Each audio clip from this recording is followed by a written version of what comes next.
अब तुम्हारी माँ तो है नहीं, हर चीज का ध्यान मुझे ही रखना पड़ेगा। पानी। हनीमून कैसा रहा? मैं भी सटिया गया हूं। मीनू बेटा, तुम्हारे जाने के बाद ये घर एकदम सूना सूना लगता है। पापा, मैं भी आपसे दूर नहीं रह सकती। पास में ही तो रहती हो बेटा, जब जी चाहे फोन कर दो, मैं मिलने चला आऊंगा। क्यों दामाद जी?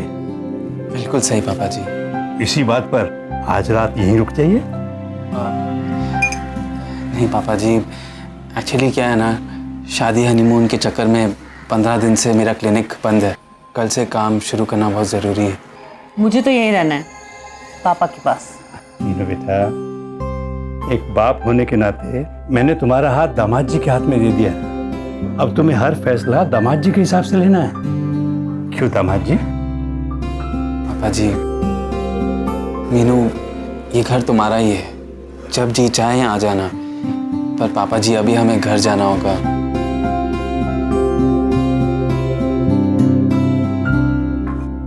अच्छा पापा जी, अब हम चलते हैं। अरे दामाद जी, अब तो हम आपको तभी छोड़ेंगे जब आप हाँ करेंगे। तो आपकी खातिर भी तो करनी है। रात भर की तो बात है दामाद जी, रुक जाइए ना, गोली नहीं मारेंगे। ठीक है पापा जी।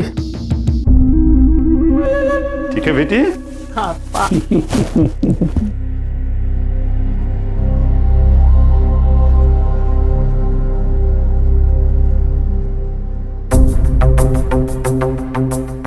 देखा, मैंने कहा था ना शादी के बाद तुमसे मिलने आऊंगी। मैंने अपना वादा पूरा किया। ये मेरी तरफ से goodbye kiss. Goodbye? क्यों? हाँ, गुड बाय। तुमको मेरे प्यार की कोई अहमियत नहीं है ना? अगर तुम मुझसे शादी करती ना, तो चांद सितारे तोड़ के तुम्हारे कदमों में रख देता। अपनी औकात देखी है तूने? खुद के पास, तेरे पास खाने के लाले हैं, मुझसे शादी करेगा? तेरा बाप और तेरा पति दोनों घर के अंदर है। चाहूं तो तेरा 1 मिनट में भंडा फोड़ कर सकता हूँ। अच्छा, मेरे पापा से मिलना है तुमको? मैं ही मिलवा देती हूँ ना। पापा। ये छोड़। क्यों, कहाँ जा रहा है अभी? क्या हुआ? पापा। क्या हुआ बेटी? क्या हुआ? पापा,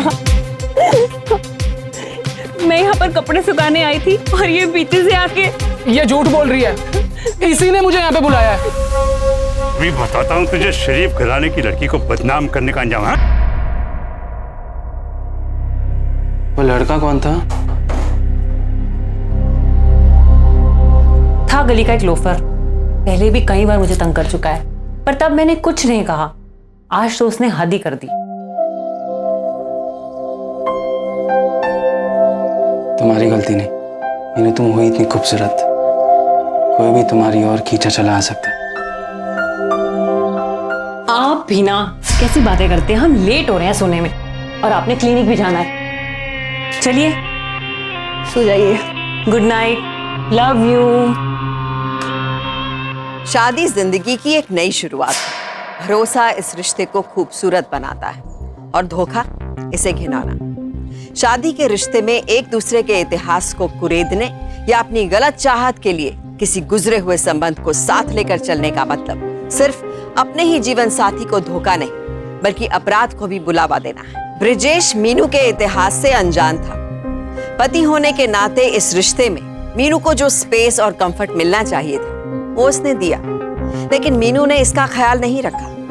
उसका चरित्र और उसकी नीयत सीधे तौर पर धोखा, साजिश और जुर्म को न्योता दे रही थी, जिसका सीधा असर ब्रिजेश पर होने वाला था।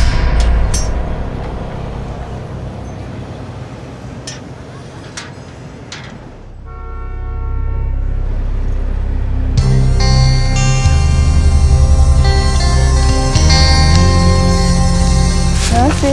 नमस्ते। अरे आप डॉक्टर साहब की वाइफ हो ना? हाँ। डॉक्टर साहब बहुत भले इंसान है, आप बहुत किस्मत वाली हो।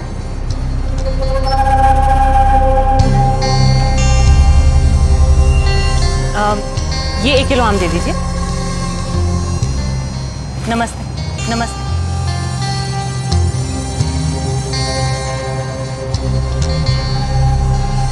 आप ठीक तो हैं?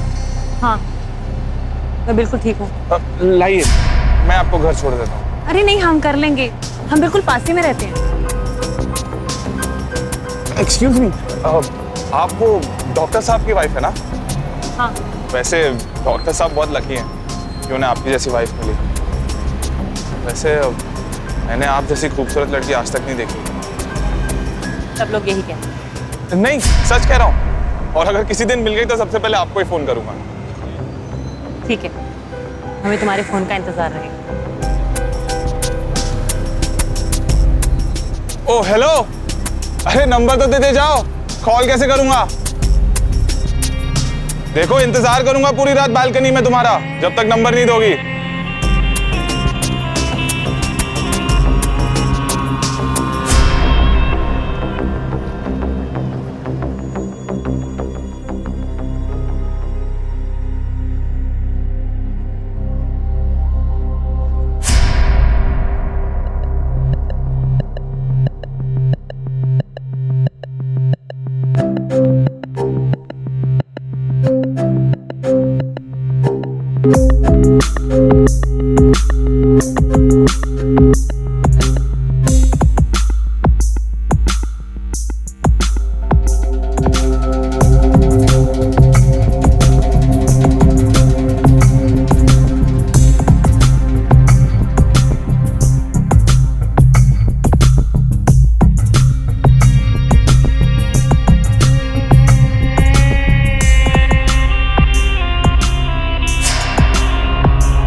मतलब मैं यहाँ बालकनी में पूरी रात तुम्हारा इंतजार कर रहा हूँ और तुम्हें कुछ फर्क भी नहीं पड़ता। अब तो कॉफी बनती है, जब डॉक्टर साहब चले जाए तो आ जाऊं घर पे। किसका फोन है मीनू? किसी का नहीं, वो बस रॉन्ग नंबर था। किसी अमित के बारे में पूछ रहे थे। बहुत देर हो गई, मैं चलता हूँ। ठीक है।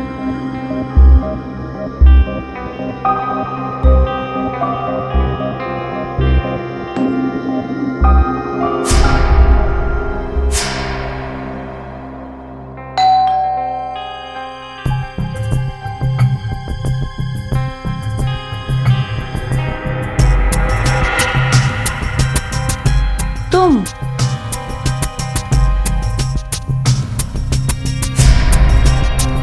हाँ, कॉफी पीने आ गया। अब आपने तो बुलाया नहीं, तो मैंने सोचा खुद ही पी के आ जाओ।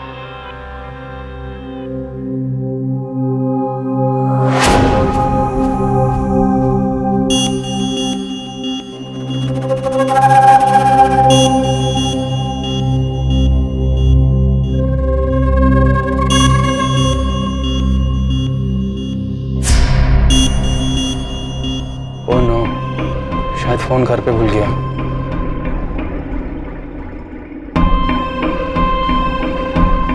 बहुत खूबसूरत है। बातें बनाना ना कोई तुमसे सीखे। क्या मोहल्ले की सारी लड़कियों को ऐसे ही पटाते हो? नहीं, क्योंकि मैडम आपके सिवा तो हमें और कुछ दिखता ही नहीं है, क्योंकि आप में ना कुछ खास बात। आपको देख के ना मेरे दिल की धड़कनें बढ़ जाती। ड्रामेबाज।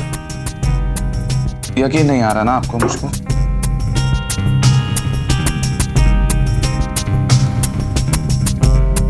अब कुछ महसूस नहीं हो रहा? तो फिर सुन के ही देख लेते हैं। लगता है आपकी भी दिल की धड़कनें बढ़ गई हैं मेरे करीब आने से।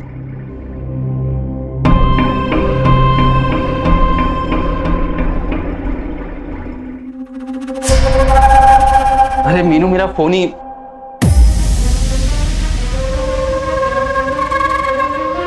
ये सब क्या चल रहा है मीनू? डॉक्टर साहब, लगता है आपको गलतफहमी हो गई है। वो क्या है ना, मेरी शर्ट उड़ के आ गई थी यहाँ, तो मैंने सोचा आके ले लूं। भाभी जी मैं चलता हूँ शर्ट लेके। अब चुप! बंद कर अपना नाटक। निकल मेरे घर से, दोबारा यहाँ दिखा ना तेरी हड्डियां तोड़ दूंगा। निकल! प्लीज मुझे माफ कर दीजिए, प्लीज मुझे माफ कर दीजिए, प्लीज मुझे माफ कर दीजिए। 20 दिन हुए शादी कर कर और तुम ये सब कर रही हो। मुझे तुम्हारे पापा से बात करनी होगी। अब कहने सुनने के लिए कुछ नहीं बचा। नहीं नहीं, पापा को मत बताइए। पापा को वैसे भी दिल की बीमारी है, वो ये सब कुछ सहन नहीं कर पाएंगे। और मैं कसम खा के बोलती हूँ, आज के बाद ये गलती दोबारा नहीं होगी। प्लीज प्लीज प्लीज प्लीज मुझे माफ कर दीजिए।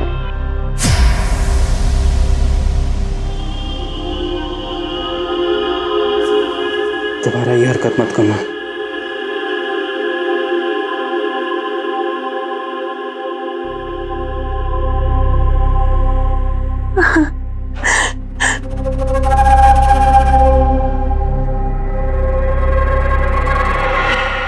लीजिए ना। नहीं बस।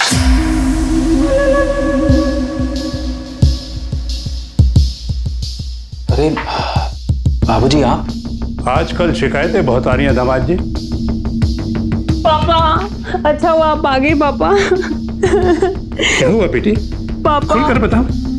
मैं कुछ भी करूं, इस आदमी को कुछ भी अच्छा नहीं लगता। कभी सब्जी में नमक कम है तो कभी मिर्ची ज्यादा है। पापा जब मैं इससे माफी मांगती हूँ तो ये देखिए पापा, ये देखिए पापा, ये आदमी मुझे मारता है। ये क्या बकवास कर रही हो तुम? तुम तो चुप ही रहो दामाद जी। बाबूजी ये बिल्कुल सफेद झूठ बोल रही है। मैं कल ही आपको फोन करने वाला था। मैंने कल इसे एक लफंगे लड़के के साथ रंगे हाथों पकड़ा बाबूजी।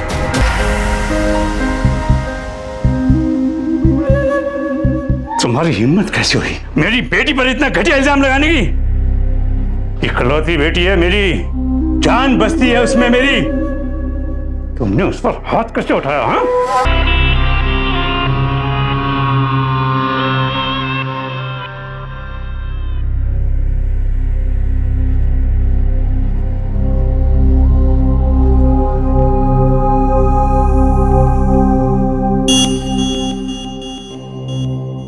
तुमने अपने पापा से झूठ क्यों बोला? मैंने तो तुम्हारी गलती के लिए तुम्हें माफ कर दिया था और तुम्हारे पापा से भी कुछ नहीं कहने वाला था। आज नहीं तो कल पापा को ये सब कुछ पता चलना ही था, तो ये सब तो होना ही था। क्या होना ही था?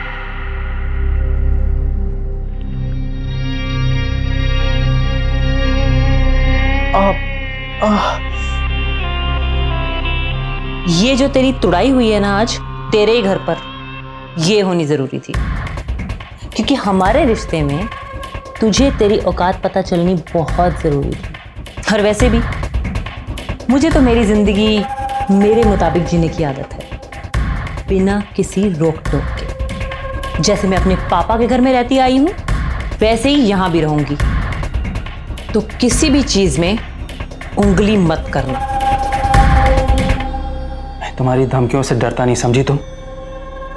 अच्छा, मारपीट, दहेज, ये सब तो सुना ही होगा ना तुमने? पता है ना, अगर मैं चाहूं तो कितना बुरा फंस सकते हो तुम। ज्यादा उड़ने की कोशिश मत करना, वरना दहेज और मारपीट के इतने केस तुझ पर ठोकूंगी कि बाकी की तेरी जिंदगी जेल में निकलेगी। हर साल दहेज उत्पीड़न के करीब 10,000 झूठे मामले दर्ज होते हैं। दहेज उत्पीड़न के खिलाफ बनाया गया सख्त कानून कई बार मीनू जैसी घटिया औरत के लिए हथियार बन जाता है। कानून की धौंस और डर दिखाकर ऐसी महिलाएं पति और उसके परिवार को एक बड़ी मुसीबत में डाल देती हैं। मीनू ने भी अपनी मनमानी के लिए यही किया। ऐसे मामलों में संबंध को बनाए या बचाए रखने से बेहतर है कि फौरन कानून का सहारा लिया जाए, क्योंकि ऐसे झूठे केसेस को अब कानून गंभीरता से लेने लगा है। सुप्रीम कोर्ट ने यह व्यवस्था की है कि दहेज के मामलों में पुलिस एकदम गिरफ्तारी नहीं कर सकती। इस आदेश के बाद अब दहेज केस में किसी को गिरफ्तार करने के लिए पुलिस को पहले केस डायरी में वजह दर्ज करनी होगी, जिनकी समीक्षा मजिस्ट्रेट करेंगे। कोर्ट ने सभी राज्य सरकारों को आदेश पर अमल करने को कहा है। जो पुलिस अधिकारी ऐसा नहीं करते उन पर विभागीय कार्रवाई और अदालत की अवमानना की कार्रवाई संभव है। इसलिए ऐसी धमकी से डर कर जीने या अपने रिश्ते को मजबूरी में निभाने की गलती कभी मत कीजिए।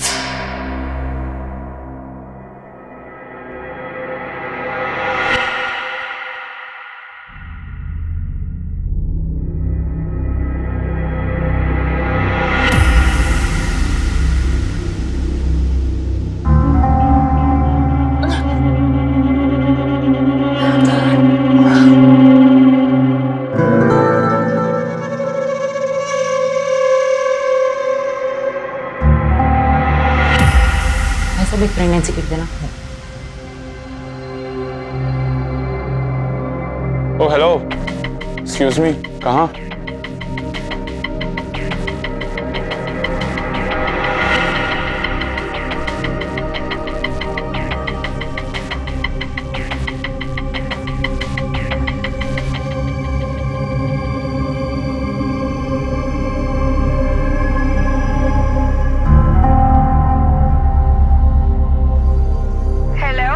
हेलो प्रीति, बहुत बड़ी प्रॉब्लम हो गई है यार। मैं पेट से हूँ। मुझे ना तेरी बधाई नहीं चाहिए। प्लीज मेरी हेल्प कर यार, ये मेरे पति का नहीं है। और तू मुझे बता कि अब क्या करना है।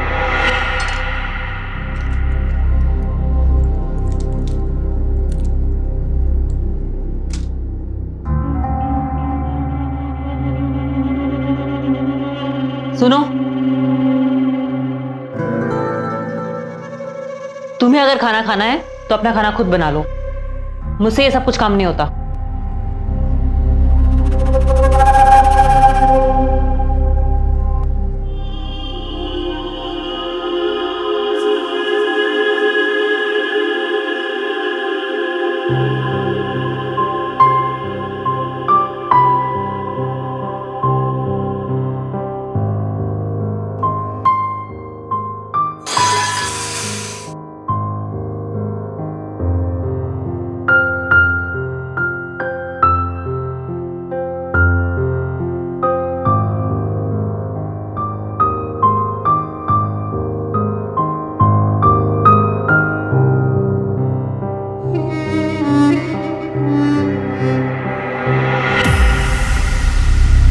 मेरी दवाई है। किस चीज की? तुमसे मतलब, अपना खाना खाओ।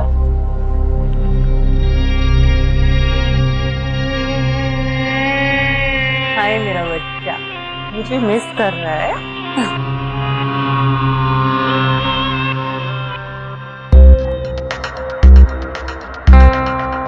मैं भी तुम्हें बहुत मिस कर रही हूँ। नहीं नहीं, मैं तुमसे नाराज नहीं हूँ। अरे डॉक्टर साहब की भी कोई टेंशन नहीं है। एक काम करो, कल डॉक्टर साहब के क्लिनिक जाने के बाद तुम घर पे आ जाओ।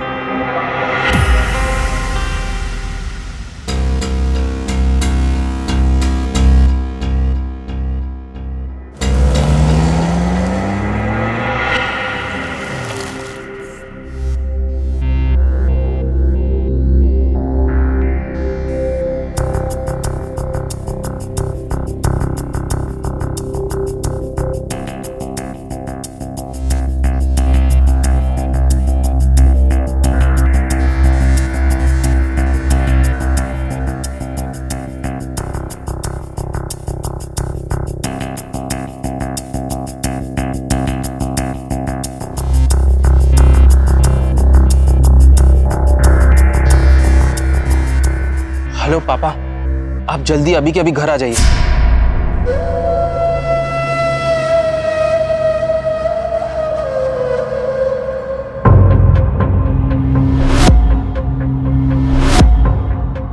वैसे तेवर तो बड़े बदले बदले से लग रहे हैं तुम्हारे।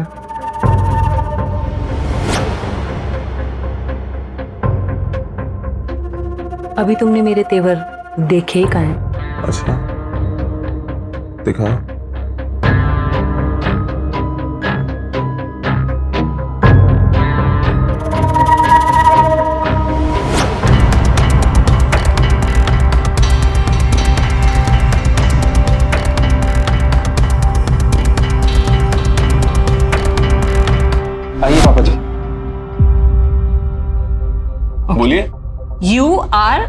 ब्यूटीफुल। आगे बढ़ते हैं। पापा,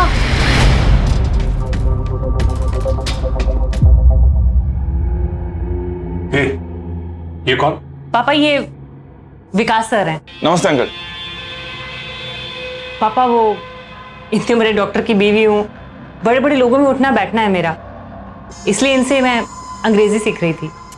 पापा जी, एक मिनट, आप जाइए यहाँ से। ठीक है अंकल जी। डॉक्टर साहब, मीनल जी, बिटिया गर्मी बहुत हो गई है, एक गिलास बर्फ वाला ठंडा पानी तो लाओ।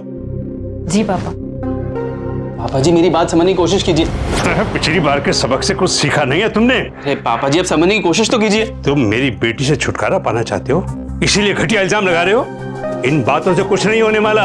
आपकी बेटी नाटक कर रही है, उसका भांडा मैं फोड़ कर ही रहूंगा। फोड़ूंगा। पापा जी आप कितना भी मारी, सच तो सच है ना। तेरा सच तो निकालता हूँ पापा जी। डॉक्टर।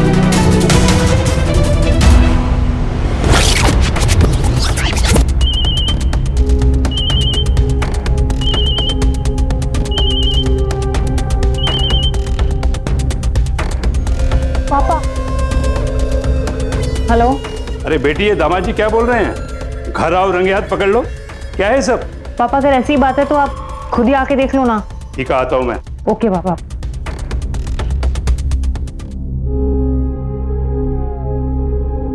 चलो उठो और मैं जैसा कहती हूँ वैसा करो।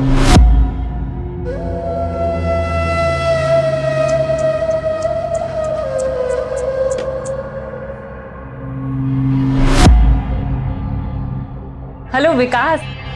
हाँ,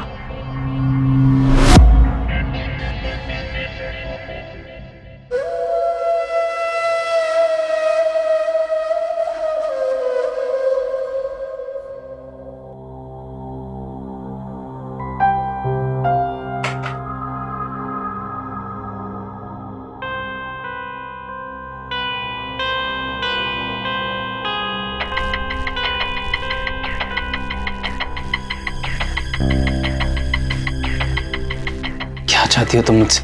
ये सब क्या कह रहे हो आप? मुझसे अब और बर्दाश्त नहीं होता मीनू।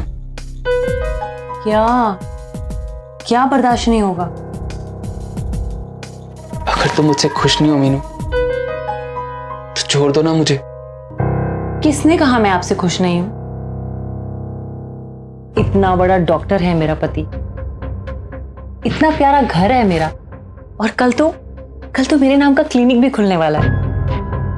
किसको ऐसी लाइफ पसंद नहीं होगी? प्लीज मैं तुम्हारे सामने हाथ जोड़ता हूँ मीनू, छोड़ दो मुझे। ऐसी बातें करके मेरा मूड खराब मत करो।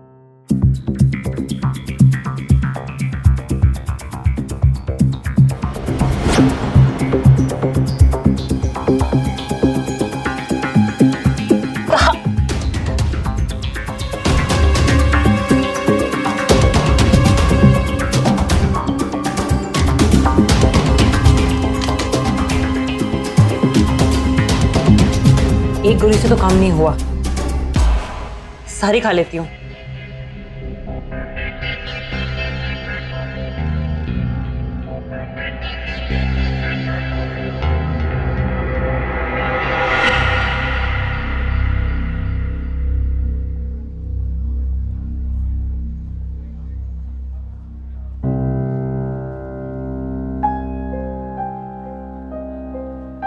डॉक्टर साहब, जिसके नाम पे हॉस्पिटल है वो ही नहीं आए। वो एक्चुअली मायके गई है, उनकी तबीयत थोड़ी खराब थी। अच्छा,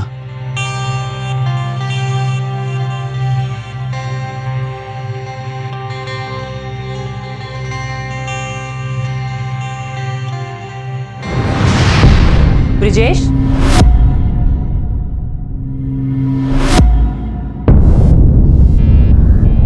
मुझे तैयार होने में थोड़ी देर क्या लग गई?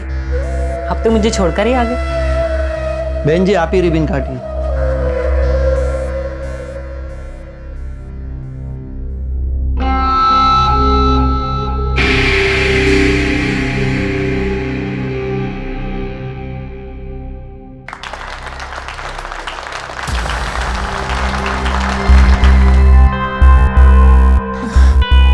मीनू, अरे मीनू तुम ठीक ठीक मीनू, मीनू तुम ठीक तो? मीनू चलो।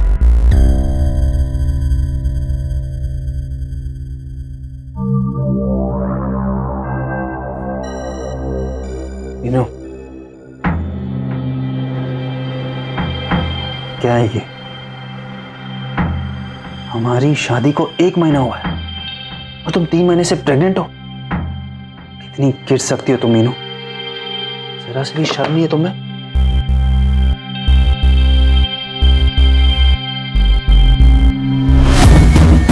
अगर किसी को भी इस बात की भनक लगी ना तो पता है ना मैं क्या करूंगी।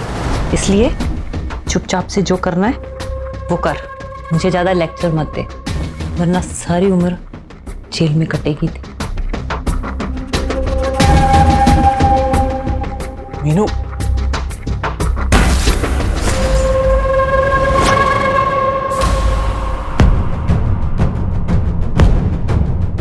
सिस्टर, जल्दी से ऑपरेशन थिएटर में शिफ्ट करो। She is not fine.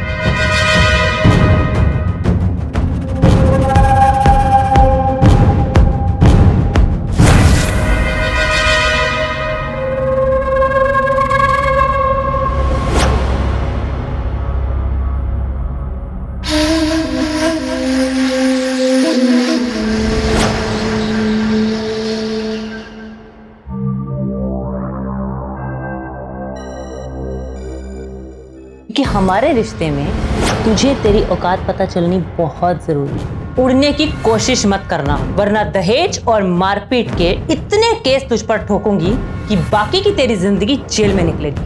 अगर मैं चाहूं तो कितना बुरा फंस सकते हो तुम। Sir, sir. Are we ready? Yes, sir, we are ready.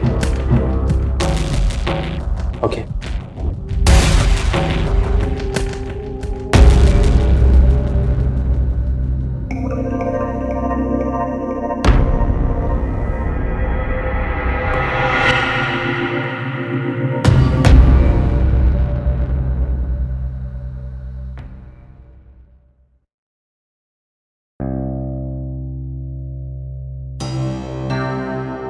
अरे डॉक्टर, I'm sorry.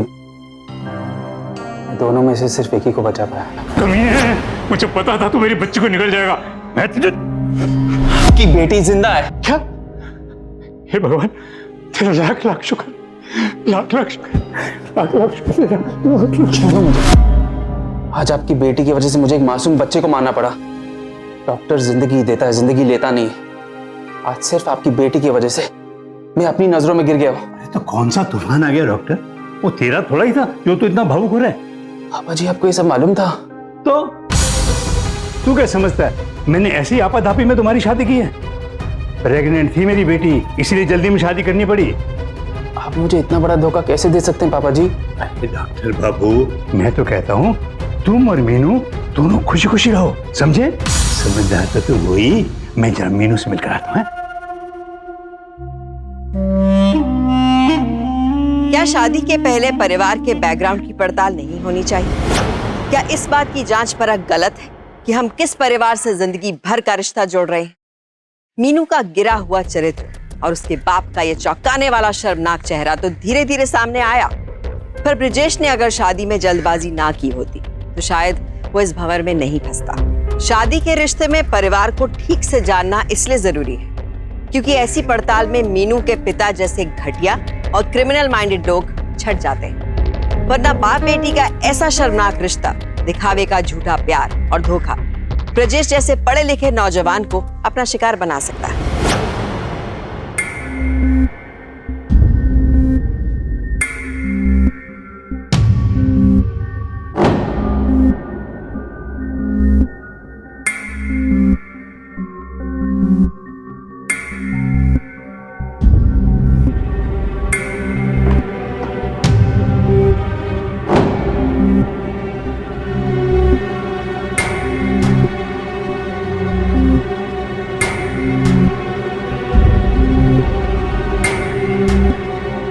क्या कर रही हो? जाओ यहाँ से। अब गुस्सा थूक भी दो, इतनी भी क्या बेरुखी। और आप तो हमें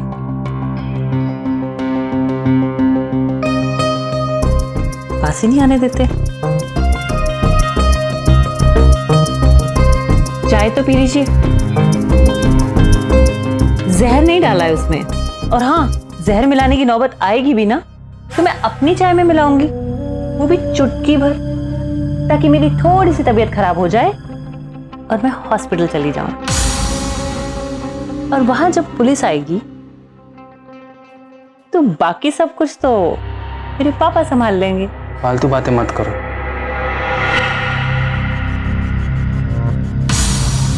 अरे बैठो ना। तुम्हें लगता नहीं होगा कि कैसे मुझसे छुटकारा पाया जाए, या फिर मेरे पापा को मेरी सच्चाई बता दी जाए। वैसे तुम्हें बिल्कुल आइडिया भी नहीं होगा कि मेरे पापा और मुझ में कुछ भी सीक्रेट नहीं है। मैं ये जो सब कुछ कर रही हूँ ना, मेरे पापा को सब कुछ मालूम है।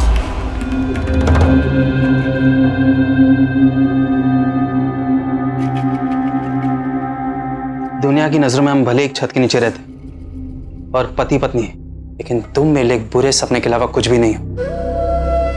मुझे तो तुमसे उस दिन ही नफरत हो गई थी जिस दिन मैंने तुम्हें उस घटिया विकास के साथ पकड़ा था।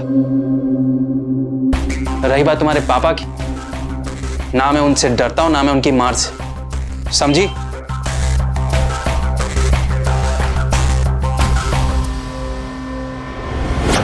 किसी को क्या हो गया?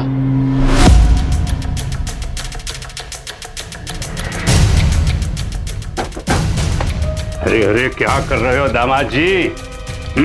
फिर से शिकायत आ गई आपकी?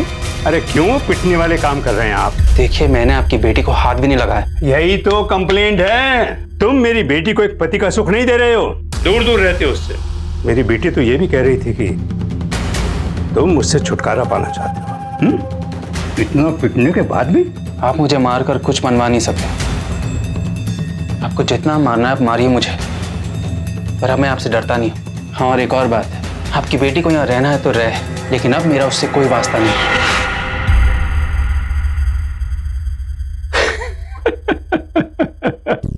अब करी ना काम की बात दामाद जी। अब आए हो लाइन पर। छुटकारा पाना चाहते हो मेरी बेटी से? आओ, मिल जाएगा छुटकारा भी आपको। देखो, मुझे अपनी बेटी का भविष्य भी सुरक्षित करना है। छुटकारा पाने की कीमत लगेगी, नहीं तो सारी उम्र कोर्ट कचहरियों के चक्कर काटते निकल जाएगी। कितनी कीमत? यही बस 1 करोड़। 1 करोड़? इतने पैसे मैं कहां से लाऊंगा? अरे दामाद जी, अभी अभी नया क्लिनिक खोला आपने। पुराना क्लिनिक शहर के बीचों बीच है, और पुरखों की जायदाद और ये इतना बड़ा बंगला करने को आप क्या नहीं कर सकते? ठीक है, लेकिन मेरी एक शर्त है। शहर में आपको यह फैलाना होगा कि आपकी बेटी का कैरेक्टर खराब है, इसलिए शादी टूटी। क्या कहो?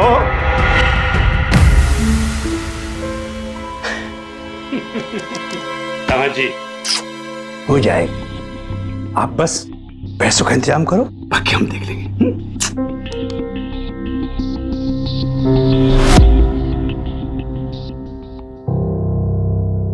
समझ गया ना क्या काम करना है? देखो, हम अपनी बेटी को खुद तो बदनाम कर नहीं सकते, इसलिए ये काम तुझे करना पड़ेगा। तुझे इस काम के पूरे 5 लाख रुपए दूंगा। 5 लाख? फिर ये काम आपका हो जाए। शाबाश। जल्दी शुरू हो जाओ। पर ये सब कैसे होगा? इतने कम समय में इतनी बड़ी रकम का इंतजाम करना, इट्स इम्पॉसिबल। मैं कुछ नहीं जानता। मेरी लखनऊ की प्रॉपर्टी, FD, बॉन्ड, कुछ भी तोड़ना है तोड़ो।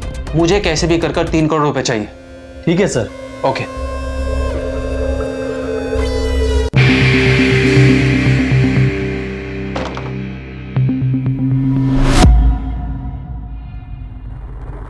तुमने कुछ सुना तो नहीं? मैंने सब कुछ सुना है। तुम ये बताओ, तुम्हें ये 3 करोड़ रुपए क्यों चाहिए? प्लीज ये बात तुम्हारे पापा से मत कहना। उनने मुझे तुमसे छुपाने के लिए कहा है।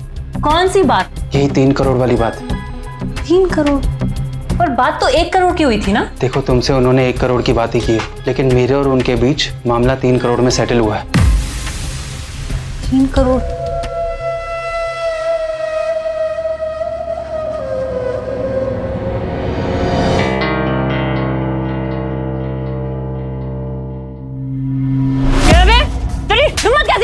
पड़ी बात करने की। आप हम पे आग बबूला हो रही है। जाके उस विकास को पकड़िए जो आपके सारे कच्चे चीटे खोल रहे हैं। जाओ पकड़ो उस विकास को। ओ कमीने साले, क्या हुआ? क्या भौंक रहे सारे मोहल्ले में मेरे बारे में तू? सॉरी, पर ये सब मैंने तुम्हारे पापा के कहने पर ही किया है। वो क्यों बोलेंगे सब करने के लिए?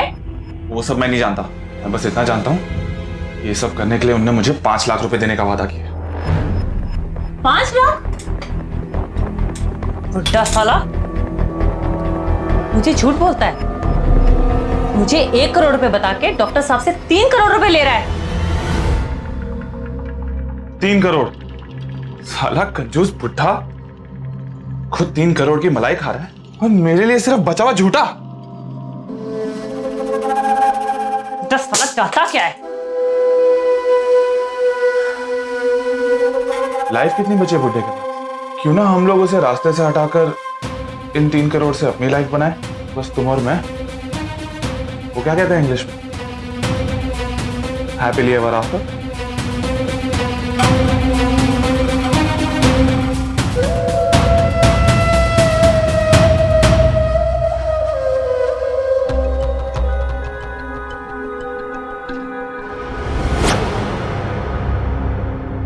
मीनू, विकास, तुम दोनों यहाँ कैसे? पापा मुंह मीठा कीजिए। आज कहाँ? आज हम बहुत खुश हैं। पापा सब कुछ प्लान के मुताबिक हो रहा है और मेरे फट्टूपति ने तो पैसों का इंतजाम भी कर लिया है। आज शाम को वो हमें पैसे देने वाला है। मुझे तो विश्वास ही नहीं हो रहा। अरे हम रातों रात तुम्हें कैसे पता चला? अंकल जी आप बस मिठाई ठूसिए, आप करोड़पति बनने वाले हैं। मैं तो बस आपका शुभचिंतक हूँ। लेकिन पीछे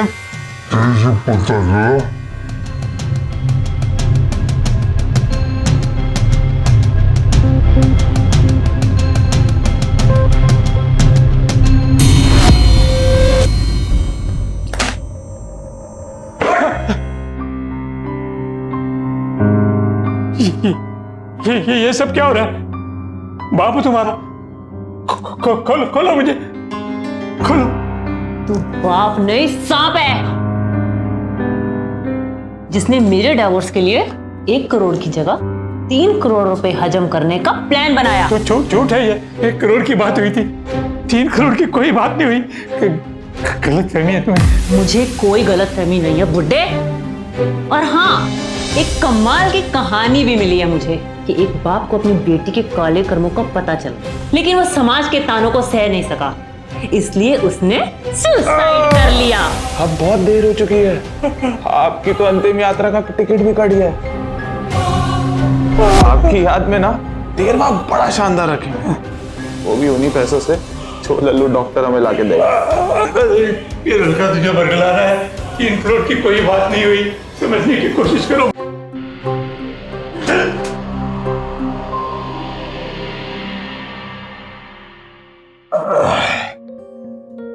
देखा आपने पापा जी, बुरी परवरिश का नतीजा।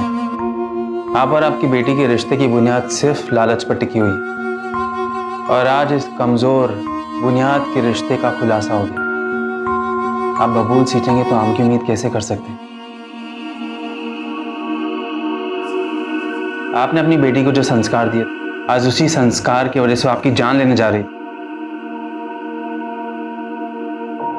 इंस्पेक्टर साहब इन्हें ले जाइए। दीपक ले चलो सबको थाने। आहिस्ता।